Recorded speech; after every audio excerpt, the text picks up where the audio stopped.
अस्सलाम वालेकुम स्टूडेंट्स। हाँ जी, पिछली रिकॉर्डिंग में हम लोगों ने सीआरटी की एक टेक्नोलॉजी के बारे में पढ़ा जिसको हम रास्टर स्कैनिंग इमेजेस कहते हैं। ठीक है, उसके अंदर हमने देखा कि उसकी वर्किंग क्या है, उसके अंदर बिट्स इस्तेमाल होते हैं, पिक्सेल्स यूज़ होते हैं। अब हम उसकी दूसरी टेक्नोलॉजी के बारे में देखेंगे जिसके अंदर हम लोग वेक्टर स्कैनिंग जिसको नाम देते हैं, और उसके अंदर पॉइंट्स और लाइंस और कर्व्स इस तरह की चीज़ों से हम लोग इमेजिंग करते हैं, तस्वीरें बनाते हैं, स्क्रीन के ऊपर डिस्प्ले करते हैं। स्क्रीन में आपके साथ शेयर कर देती हूँ स्टूडेंट्स। ये आपको पीपीटी की फाइल जो उनसे है ये भी मिल जाएगी गूगल क्लासरूम के ऊपर। आप लोग इसको देख लीजिएगा, अदरवाइज अपने नोट्स बना लिया करें, साथ साथ पॉइंट्स लिख लिया करें। ओके, अब रैंडम स्कैन डिस्प्ले के बारे में डिस्कशन करने जा रहे हैं। Random scan display is the use of geometrical primitives such as points, lines, curves and polygons. ठीक है, इसमें किस तरह से इमेजेस डिस्प्ले किए जाते हैं, बनाए जाते हैं कुछ ज्योमेट्रिकल थिंग्स को देखते हुए। और इसी वजह से ये सारा का सारा बेस किस पे करता है, मैथमेटिकल इक्वेशन के ऊपर, कि कौन सी लाइन, कौन सा पॉइंट कहाँ पे होगा, किस तरह से पॉइंट्स को आपस में अटैच करके एक लाइन क्रिएट की जाएगी, और वो लाइन जो उनसी है वो बाद में क्या बनाएगी, पॉलीगॉन्स बनाएगी। अगर आप यहाँ पे तस्वीर में भी देखें इसकी डायग्राम के अंदर, तो ये काफी सारी पॉलीगॉन्स हमें नजर आ रही हैं। पॉलीगॉन क्या चीज होती है बेटा, ये एक शेप होती है जिसके अंदर चार जो है वो कोने होते हैं, ये पांच कोने होते हैं, और इसकी जो सी है वो कोई भी शेप नहीं होती। जैसे सर्कल एक शेप में होता है, जैसे रेक्टेंगल या फिर स्क्वायर एक शेप में होता है, इसकी कोई भी शेप नहीं होती है। ठीक है, ट्राइंगल की भी अपनी एक शेप होती है, उसके तीन कोने होते हैं। इसके अंदर जो से हैं वो चार पांच जो से पॉइंट्स हैं वो आपस में मिल के एक शेप को क्रिएट करते हैं। तो रैंडम स्कैन डिस्प्ले के अंदर क्या है, सारी ज्योमेट्रिकल थिंग्स इस्तेमाल होती हैं, और ज्योमेट्रिकल इक्वेशन के ऊपर ही बेस करके हम लोग इमेजिंग करते हैं। अब आपको चीजें ज्यादा क्लियर हो जाएंगी इस इमेज के जरिए से, कि देखिए इसको हम लोग वेक्टर इमेजेस भी कहते हैं। क्यों वेक्टर इमेजेस कहते हैं, क्योंकि हम लोगों को पता है कि जी वेक्टर से मुराद ये चीज होती है कि उसकी कोई ना कोई वैल्यू भी होती है, उसकी कोई ना कोई डायरेक्शन भी होती है। ऐसे चीजों को हम लोग कहते हैं कि ये वेक्टर थिंग है। इसी हिसाब से अगर आप देखें तो इस इमेज को क्रिएट करने के लिए मुझे कुछ पॉइंट्स की वैल्यूज और उसके कोऑर्डिनेट्स भी चाहिए, और उसके बाद मैं एक डायरेक्शन के अंदर उनके अंदर लाइनिंग भी करूंगी। ठीक है, लाइंस ड्रॉ करूंगी। तो इसी बुनियाद के ऊपर हम इसको क्या नाम दे सकते हैं, वेक्टर इमेजेस भी। रैंडम स्कैन इमेज को हम लोग वेक्टर इमेज भी कह सकते हैं। अच्छा जी, अब अगर आप देखें कि इस तस्वीर को बनाने के लिए हमें इतनी ज्यादा जो है वो लाइंस ड्रॉ करनी पड़ी हैं, कहीं पे फोर फोर जो से कोऑर्डिनेट्स हैं वो आपस में मिल रहे हैं और पॉलीगॉन्स ड्रॉ हो रही हैं। अच्छा, और दूसरी चीज ये कि अगर आप इसके ऊपर फोकस करें तो ये बड़ी क्लियर कट किस्म की पिक हमें नजर आ रही है, और इसके जो एजेस हैं वो भी बिल्कुल जो से है ना वो शार्प किस्म के हैं, स्मूथ नहीं है। स्मूथ होते तो एक बिल्कुल सीधी लाइन हमें इसमें फील ना हो रही होती, बल्कि हमें ऐसा लग रहा होता है कि ये तस्वीर जो है वो बैकग्राउंड के साथ मैच कर रही है। ठीक है, लेकिन अब हमें ये लग रहा है कि तस्वीर कहीं और है और बैकग्राउंड कोई और है, और ये सारी चीजें यहाँ पे भी अगर हम फोकस करें तो हर चीज जो सी है उसका हर पॉइंट जो सा है वो बड़ा ही शार्प किस्म से नजर आ रहा है। यहाँ पे इसकी जॉ लाइन देखें तो ये भी बहुत ही शार्प है। और ये तस्वीर बनाई किस तरह से गई है जी, ये वेक्टर इमेजिंग को यूज किया गया है, और उसके अंदर काफी ज्यादा जो पॉइंट्स हैं और उनके दरमियान जो लाइंस हैं वो क्रिएट करके एक इमेज को बनाया गया। आगे इसकी वर्किंग देख लेते हैं। When operated as a random scan display unit, a CRT has the electron beam directed only to the parts of the screen where a picture is to be drawn. ठीक है, जब हम रैंडम स्कैन इमेजेस की बात करते हैं तो हम पूरी स्क्रीन को स्कैन नहीं करते। हम जिस तरह रेस्टर स्कैनिंग में कर रहे थे, रैंडम स्कैन में इसीलिए तो उसका नाम रैंडम है, क्योंकि हम स्क्रीन के किसी भी एक पॉइंट के ऊपर इलेक्ट्रॉन बीम को थ्रो करते हैं जिस पॉइंट को हमने डिस्प्ले करना होता है या फिर इल्यूमिनेट करना होता है। Random scan monitors draw a picture one line at a time and for this reason are also referred to a vector display। ठीक है, क्योंकि इसके अंदर लाइंस ड्रॉ होती हैं, एक टाइम में एक लाइन ड्रॉ होती है, इसी वजह से हम इसको क्या कहते हैं जी, कि हमारी वेक्टर डिस्प्लेज हैं। इसके रैंडम स्कैन डिस्प्ले के या वेक्टर स्कैन डिस्प्ले के और भी दो नाम हैं, वो क्या हैं, स्ट्रोक राइटिंग और कैलीग्राफिक डिस्प्ले। ठीक हो गया। स्ट्रोक राइटिंग से मुराद भी यही है कि आप लोग जो सा है वो लाइंस लगाते हुए जो है वो किसी चीज को लिखते हैं या फिर ड्रॉ करते हैं। और कैलीग्राफिक डिस्प्ले भी इसी का दूसरा नाम है, जिसमें हम लोग पोर्ट्रेट वगैरह बनाते हैं और इस तरह की चीजें जो रियलिस्टिक नहीं होती, ठीक है। अच्छा, उसके बाद क्या है जी, अगर आप इस तस्वीर को भी देखें तो इलेक्ट्रॉन बीम सिर्फ और सिर्फ उस पॉइंट के ऊपर जो है वो थ्रो करेगी अपने बीम को, जिस जगह को उसने एलिमिनेट करना है। और दूसरे नंबर पे अगर आप देखें, अगर हमने लाइन क्रिएट करनी है तो इलेक्ट्रॉन बीम दूसरे पॉइंट पे जाएगी, ठीक है। और ये सारी की सारी लाइन जो सी है वो रोशन हो जाएगी। इसके बाद तीसरे पॉइंट पे और फिर दोबारा से उसी पॉइंट पे जहाँ पे उसने उसको बंद करना है, तो हमारे पास एक ट्राइंगुलर शेप जो सी है वो क्रिएट हो रही है। अब बेशुमार ट्राइंगल और स्क्वायर्स और पॉलीगॉन्स मिलके हमारे पास एक पूरी इमेज को क्रिएट कर देती हैं। एक टाइम पे एक ही लाइन क्रिएट होती है, लेकिन इतनी फास्ट होती है कि पता नहीं चलता कि इमेज कब बन भी गई है। अब आगे बात इसके रिफ्रेश रेट की। जिस तरह से हमने रास्टर स्कैन इमेजेस, ये रास्टर स्कैन की जो वर्किंग है उसमें देखा था कि रिफ्रेश रेट उसका तकरीबन था 60 से 80 टाइम्स वो रिफ्रेश होता था एक सेकंड के अंदर, ठीक है। और उसका जो फ्रेम्स थे वो सारे के सारे डिस्प्ले हो जाते थे रिफ्रेश होने के बाद। अब यहाँ पे इसका रिफ्रेश रेट डिपेंड करता है on the number of lines to be displayed, कि कितनी लाइंस हैं जो कि डिस्प्ले करनी है एक इमेज को डिस्प्ले करने के लिए, एक इमेज को दिखाने के लिए। Picture definition is now stored as a line drawing commands and area of memory refer to as a refresh display file. अब बात समझने की ये है कि जब हम लोग अपने रैंडम स्कैन डिस्प्ले में, सॉरी रास्टर स्कैन डिस्प्ले में देख रहे थे, तो जी रास्टर स्कैन इमेजेस के अंदर जो है वो हमारे पास क्या टेक्नोलॉजी या वर्किंग उसकी थी कि पूरा का पूरा फ्रेम जो है ना उसकी इंफॉर्मेशन फ्रेम बफर के अंदर स्टोर हो रही थी। अब यहाँ पे जो इंफॉर्मेशन स्टोर होगी वो ड्राइंग के हवाले से उसकी कमांड्स की होगी। मेमोरी के अंदर क्या चीज स्टोर की जाएगी कि आपने लाइंस को किस तरह से प्लॉट करना है, लाइन की ड्राइंग किस तरह से करनी है, कमांड उसकी दी जाएगी, ठीक है। तो ये दोनों के दरमियान जो सा है वो रिफ्रेश करने के लिए जो हम छोटी सी एक मेमोरी यूज करते हैं, ठीक है, उसके अंदर हम उसको फ्रेम बफर कह रहे थे और इसके अंदर इसको क्या कहेंगे, रिफ्रेश डिस्प्ले फाइल, जिसके अंदर इंफॉर्मेशन उस रैंडम सॉरी रास्टर स्कैन में इंफॉर्मेशन किस चीज की थी, पूरे फ्रेम की थी। और जो हमारे पास ये रैंडम स्कैन डिस्प्ले है इसके अंदर इंफॉर्मेशन किस चीज की होगी, पिक्चर के जो भी एलिमेंट्स, जो भी लाइंस और पॉइंट्स हैं उनके ड्राइंग के हवाले से इंफॉर्मेशन होगी। फिर कहता है to display a picture the system cycle through the set of commands in the display file, ठीक है। सेट ऑफ कमांड, जितनी कमांड्स हैं उन लाइंस को ड्रॉ करने के लिए वो सारी की सारी जो सी हैं वो कहाँ पे होंगी, रिफ्रेश डिस्प्ले फाइल के अंदर।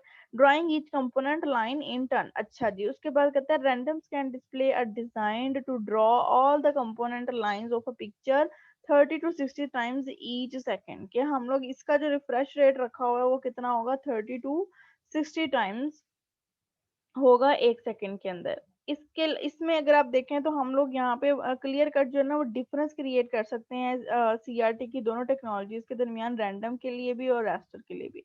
रास्टर में क्या था, 60 to 80 टाइम्स पर सेकंड था और यहाँ पे 30 to 60 टाइम्स है। फिर इसका जो सा मेमोरी का तरीका था उसके अंदर हम लोग फ्रेम बफर यूज कर रहे थे, जिसके अंदर फ्रेम की पूरी इंफॉर्मेशन थी, बिट्स की थी, पिक्सल्स की थी, पिक्सल्स के अंदर कलर्स की इंटेंसिटी की थी।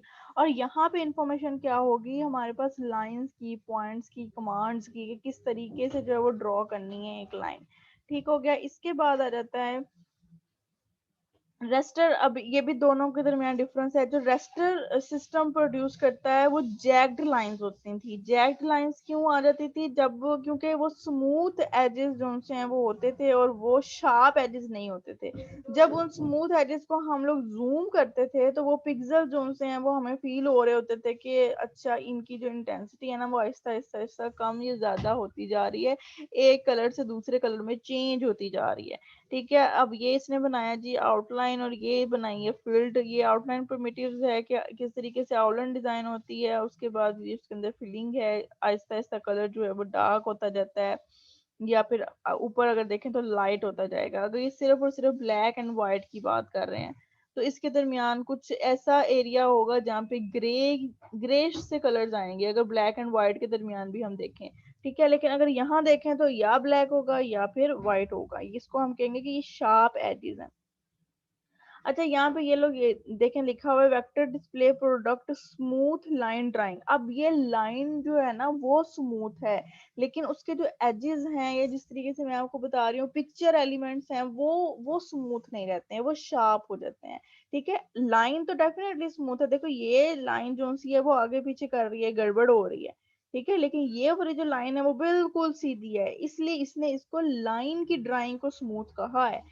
लेकिन अगर हम इमेज की बात करें तो इमेज जो सी है वो इसके अंदर ज्यादा स्मूथ होती है और इसके अंदर बहुत ही शार्प बनती है।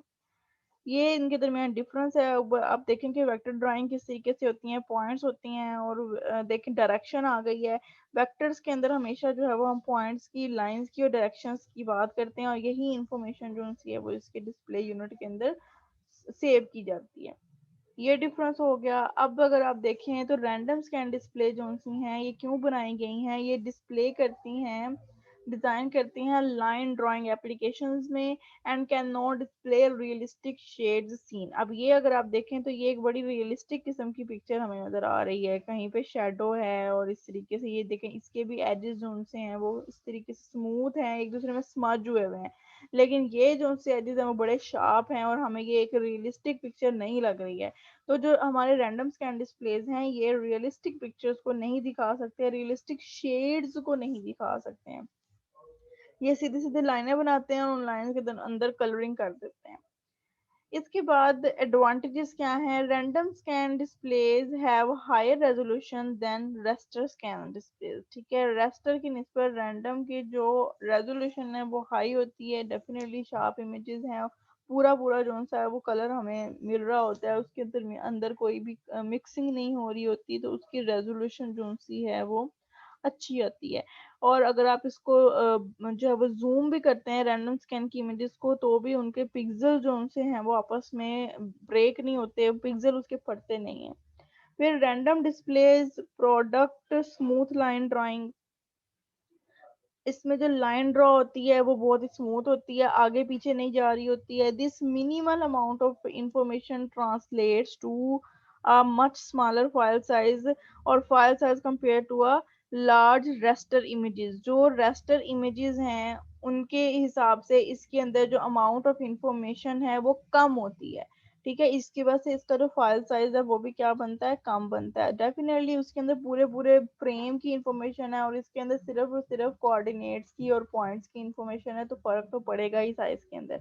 फिर on zooming in and it retains smooth the parameter of the object are stored and can be later modified. अब ये भी दो इसके एडवांटेज हैं कि जब आप इसको जूम करते हैं तो इसकी जो एंड है, एंड पॉइंट्स हैं वो क्या रहते हैं जी, स्मूथ ही रहते हैं, क्योंकि लाइन उसकी स्मूथ बनी हुई है ना, आपस में एक दूसरे के साथ स्मर्ज नहीं होते हैं। फिर उसके बाद the parameters of objects are stored and can be later modified. आप जब इसको किसी भी एक टूल के अंदर इस्तेमाल करते हैं, इस तरह की इमेजेस क्रिएट करते हैं, तो इसके जो पैरामीटर्स हैं वो वैसे के वैसे ही जो से हैं वो रहते हैं। इसी वजह से अगर आपने उसे देखा हो, हम लोग देखते हैं कि एक ही पिक्चर होती है, सिर्फ उसके कलर्स जो से हैं वो चेंज कर दिए जाते हैं। किसी अगर आप बैग्स की देखें, कपड़ों की देखें, जूतों की देखें, तो पिक्चर एक ही होती है, सिर्फ और सिर्फ कलर्स जो से हैं वो उनके बदल जाते हैं, और हमें फील हो रहा होता है कि ये बिल्कुल एग्जैक्टली वही इमेज है। तो इस ये क्यों होता है, क्योंकि उसके पैरामीटर्स जो से हमारे पास सेव होते हैं, सिर्फ और सिर्फ कलर्स की इंटेंसिटीज के साथ खेलते हुए हम लोग उस इमेजेस के कलर्स को चेंज कर देते हैं। इसके बाद है जी रेस्टर स्कैन सिस्टम। ये रास्टर स्कैन जो सा जो हमने पिछली आपने वीडियो में देखा होगा, जिस जिस पूरी टेक्नोलॉजी को हमने डिस्कस किया है, अब उसके बारे में मजीद इंफॉर्मेशन है रास्टर स्कैन सिस्टम की। ठीक है, मजीद इंफॉर्मेशन है। अभी यहाँ पे आपने इन दोनों चीजों को आपस में मिक्स नहीं करना है, रैंडम को और रास्टर को। ये रास्टर स्कैन सिस्टम कौन सा है, जिसमें स्कैनिंग होती है, जिसके अंदर जो स्कैन लाइंस प्रोड्यूस होती हैं। ठीक है, ये बोर्ड सिस्टम है, इसके अंदर हमने जो इंफॉर्मेशन रखी हुई है अपने फ्रेम्स की, उनको कंट्रोल करने के लिए हमारे पास फ्रेम बफर होता है, जिसको मैं बार बार पीछे भी जिक्र करती आई हूँ। अगर आप इसको पढ़ें तो वही बातें रिपीट हो रही हैं, हम इसको दोबारा से रिपीट कर लेते हैं, इस वजह से रिपीट कर लेते हैं ताकि अब आपने दोनों टेक्नोलॉजीज को पढ़ लिया है, तो दोनों के दरमियान एक डिफरेंस आपके माइंड में क्रिएट होता जाए। In addition to the central processing unit, a special processor called the video controller or display controller is used to control the operation of the display device. कि सीपीयू की मदद करने के लिए हम एक अलग से उसके अंदर हार्डवेयर फिट कर देते हैं जिस जो कि स्पेशली डिजाइन किया जाता है सिर्फ और सिर्फ इमेजेस को क्रिएट करने के लिए। इसको क्या कहते हैं जी? वीडियो कंट्रोलर या display controller. A fixed area of the system memory is reserved for the frame buffer। थोड़ी सी जो मेमोरी है, जिस तरह से आप लोगों ने पढ़ा है सीपीयू वगैरह के अंदर रजिस्टर्स लगे हुए होते हैं, कैशे होती है, तो उसकी एक स्पेसिफिक अमाउंट जो सी है वो फ्रेम बफर के तौर पे यूज की जाती है, जिसमें आके हम फ्रेम्स को जो है वो स्टोर करते हैं और फिर रिफ्रेश करते जाते हैं, तो आगे आगे फ्रेम्स को डिस्प्ले करते रहते हैं स्क्रीन के ऊपर। फिर ऑपरेशन परफॉर्म्ड, कौन कौन से ऑपरेशन परफॉर्म करता है ये हमारा फ्रेम बफर या सॉरी वीडियो कंट्रोलर कौन कौन से ऑपरेशन परफॉर्म करता है? वीडियो कंट्रोलर रिफ्रेशिंग का ऑपरेशन परफॉर्म करता है और ट्रांसफॉर्मेशन का। ट्रांसफॉर्मेशन किस चीज की? Areas of the screen can be enlarge, reduced और moved during the refresh cycle। ये सारी जो ट्रांसफॉर्मेशन है एक चीज एक हालत से दूसरी हालत में बदलने के लिए, तो उसके लिए भी वीडियो कंट्रोलर या डिस्प्ले कंट्रोलर जो है वो हमारी हेल्प करता है, ये ऑपरेशन परफॉर्म करता है। ये एक डायग्राम है जिसमें हमें नजर आ रहा है कि किस तरीके से सीपीयू जो सा है वो अपनी इनपुट परफॉर्म करता है, इनपुट प्रोवाइड करता है मॉनिटर तक, और मॉनिटर तक ये जो सारी इंफॉर्मेशन होगी जो सीपीयू कैलकुलेशंस करेगा या कीबोर्ड से लेगा, दूसरी पेरिफेरल डिवाइसेस से लेगा और वो वहां तक पहुंचाएगा जी वीडियो कंट्रोलर तक। अब वीडियो कंट्रोलर तक इंफॉर्मेशन सिस्टम बस से भी आ रही है और फ्रेम बफर से भी आ रही है, और ये मिलके फ्रेम बफर की इंफॉर्मेशन को और वीडियो कंट्रोलर जो है वो मैनेज करके मॉनिटर तक आगे थ्रो कर देगा और हमें स्क्रीन के ऊपर जो है वो इमेजेस या डिस्प्ले कुछ भी चीजें नजर आना शुरू हो जाएंगी। इसी की मजीद डिस्क्रिप्शन है कि इसके अंदर जो सबसे हाई पॉइंट होगा, अगर हम इसको ग्राफ ड्रॉ करें तो वो वाई मैक्स होगा वर्टिकली और एक्स मैक्स होगा हॉरिजॉन्टली। ये वही जिस तरह से हम लोगों ने लास्ट अपने कल की वीडियो में देखा होगा कि स्कैनिंग की है, रेस्टर स्कैनिंग है जिसके अंदर स्कैन लाइंस यूज होती हैं।